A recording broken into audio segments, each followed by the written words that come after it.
So a great many of you have been asking what and why and when and many other very valid questions about this, about my collection. So I thought I would run through in a nutshell what it is, how it started. I have been doing magic since I was 8. When I was 8, I first went to Davenport's Magic in London. My father bought me the catalogue and I memorized it within months. I knew every description of every trick. I knew the price of every trick in the catalogue, and that began everything. So then through school, I would practice obsessively. When I left school, I started performing at events and privately at very small evenings.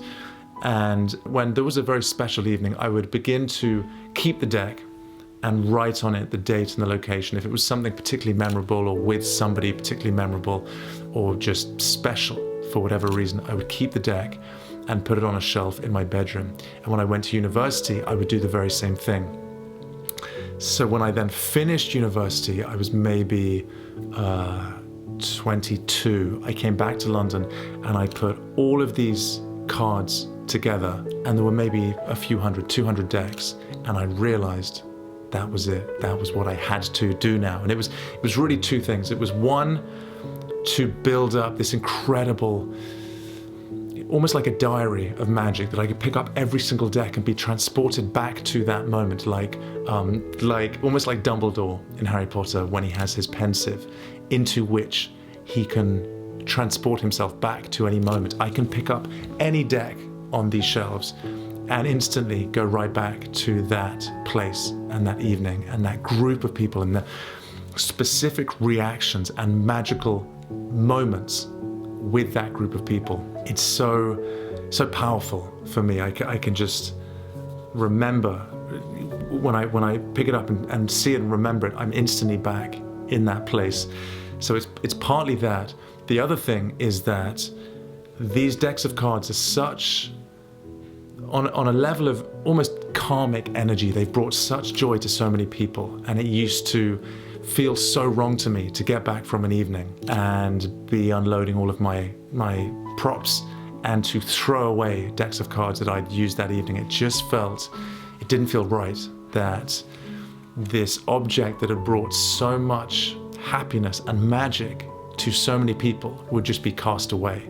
So, like I say, from my early 20s, I would keep these decks, and it's grown ever since into this. Every single deck that I've ever handled, be it for a filming project or a show or a small performance or even playing a game of cards on holiday, I have kept every single one, and this is now what it is. It's 5 shelves this way, it's 5 shelves horizontally, and each shelf is double stacked. And of course, every single one has the location and the date of where and when it was used.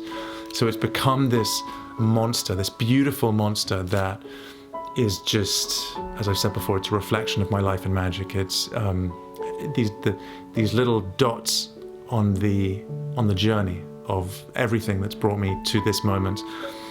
And then I wanted to talk briefly about this deck, just because I saw this today, and this was so powerful, what this represented. It has written on it, 26th of December 2004, Kenyan Village, Kipengani. All right, so Boxing Day 2004, Kipengani is the name of a village in East Africa, East Kenya, up on the coast, the northeastern coast of Kenya. And it's on Lamu, it's on a small island called Lamu.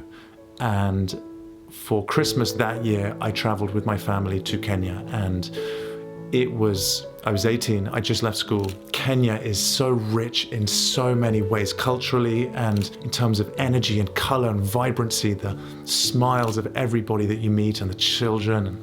It's an incredible place, really magical country.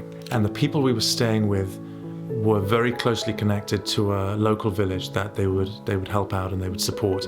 And so we went one day and I did magic for just a handful of people, 20, 25 people. And in that moment of using this deck to do magic for those people, my father took this photo. It's become one of my most favorite photos. Just what it represents, yes, I I had a lot of hair. I had a lot of hair back then. That changed a few years later. But what it represents in terms of the faces and the range of expressions, everything that Kenya is. I remember seeing this photo perhaps a week or two later, and it blew my mind. It changed everything for me in an instant. That I knew then magic for me was not going to be about performing for certain people or standing on stage or performing at parties. It's involved these things. But for me now, if I can go anywhere in the world, if I have a few weeks, I will pack a bag and I will run away to a beautiful corner of the world and take a handful of props and do magic for people that maybe have never seen this kind of magic before. And I remember looking at this photo the very first time and it's sparking that within me. And it, of course, was using this deck, this 16-year-old deck of cards, and I'm sure the cards have not been out of the box ever since. Just one beautiful moment from one deck, and as I say, thousands more on these shelves. So if I find more and one or two of you are interested, I will share a little more. But for today, that is an abridged version of the story of this crazy collection growing all the time, and this one of the most, to me, one of the most valuable decks in this whole collection in this little village, Kipangani in Kenya. So, as I say, I hope to at least one of you that is of some interest. I hope that you're okay in these crazy times, and I will see you very soon.